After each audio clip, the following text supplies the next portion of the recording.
to is the fact that these stories. That's like the beauty of video games. You could create a story in your own bedroom. You know what I'm saying? Like, Yeah. or in your own house or wherever you're at playing the video game. You could create the story, and you can create the story versus essentially the creators of the game, which is what you're doing when you're playing a simulation of anything or any campaign mode, Mm-hmm. or you're playing competitive. You're playing against another human being who's just like you. Yeah. So it's pretty fire. It's pretty fire. Mm.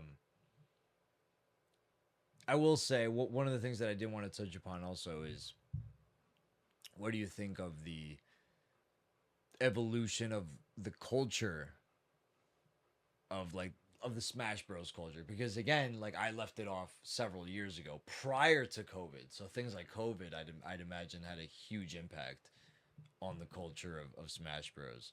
Oh yeah, I would say the culture is almost the same, but if we're speaking skill level, oh man.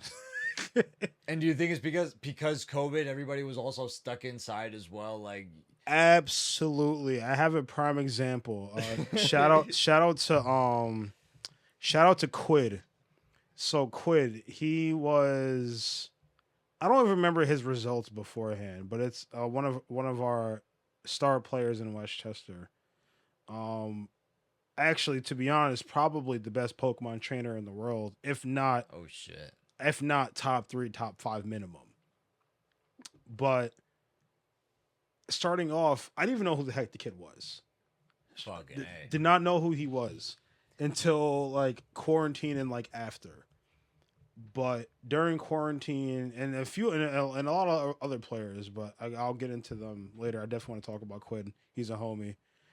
But yeah, he grinded Wi-Fi crazy, did really good, and like he just shot up along with so many other players. Like I'm talking about players that I didn't even think like not to down on them. But I was like, I don't see them getting that good. And Yeah, then it's like there's just and no then way. all of a sudden the quarantine stopped and we're back in tournaments. Or I'm playing them online during quarantine and I'm like, when did you get this good? And how did you do it Yeah. so fast? Nah, bro. I need answers. No. I need the notes because I need to get good. I need to Bro. get better. You start to see, you're like, bro, I need to catch up a little bit over here. That's what I'm saying. So with Quid, he was a person that from what I remember, if I remember correctly, he grinded so much over quarantine, entered a whole bunch of online tournaments. And the thing about it too with quarantine, it was a fall and a rise of a lot of players. Because if you ask me, I'll be so real. The Smash Ultimate Online is absolutely garbo to the point I don't even actually play online anymore. It's been about like 4 to 5 months I haven't touched online, and I'm having the best 2 seasons I've had in a very long time. Damn, dude. Yeah, It that's says good though. it says That's a lot. really fire. Yeah. But yeah. So like a lot of people kind of gave up because they just didn't like the online. You know, it wasn't good. I'll be the first one to say the online is not good in Smash Ultimate. 100% could be way better. Doesn't help with how the base game is also, but that's a kind of another conversation. But yeah, a lot of people kind of just stopped. And on top of that, the online meta is different from the offline meta because of how different the online is. Some characters are better, some characters are worse. So online example, like you won't find so many K rules offline, but you will find a lot of them online. Mm-hmm. But more specifically projectile characters because projectiles are a lot better online because it's harder Right. to react to defend to, and it's easier for the projectile character to just throw them out willy nilly, Of get course. their setups and stuff like that.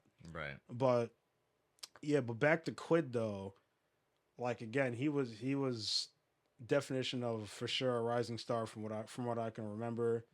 He just started going crazy offline, and then not offline, excuse me, online to the point like he's beating like players like Tweek. I'm sure you heard of Tweek before. Tweek, yeah. Tweek, Yeah. one of my favorite players of all time. He's my favorite player in Ultimate. Shout out to Tweek. I'm a huge fan of Tweek. Very very big fan of Tweek. Um, but like yeah, he was beating people like Tweek online, playing Pokemon Trainer, Pac Man.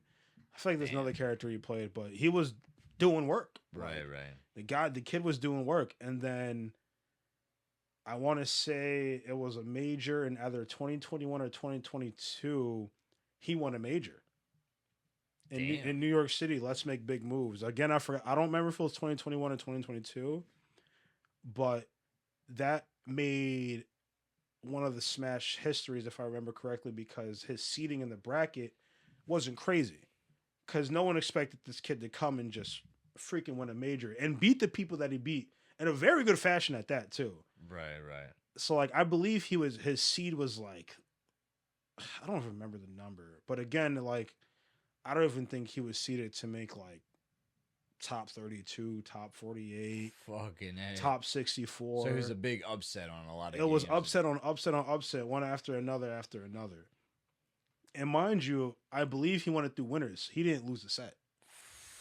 I believe it was through winners. Do not quote me. Someone's gonna probably correct me on this, but I'm 100. No, it had to be through winners because I believe he had to fight Cola, the Roy, in grand finals, and then he beat Cola. It was either like 3-1 or something like that. Damn, bro. But That's like a story to get emotional too, right? yes, it was. It was Yeah. very big. Damn. To the point to this day, people still talk about it. Like that was one. Was that not only a crazy run?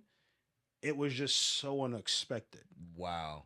Like we're watching him play, and like obviously like, the people within his region in Westchester, we knew what he can do, but we're seeing him doing it, and we're like, "Yo, he's really doing it."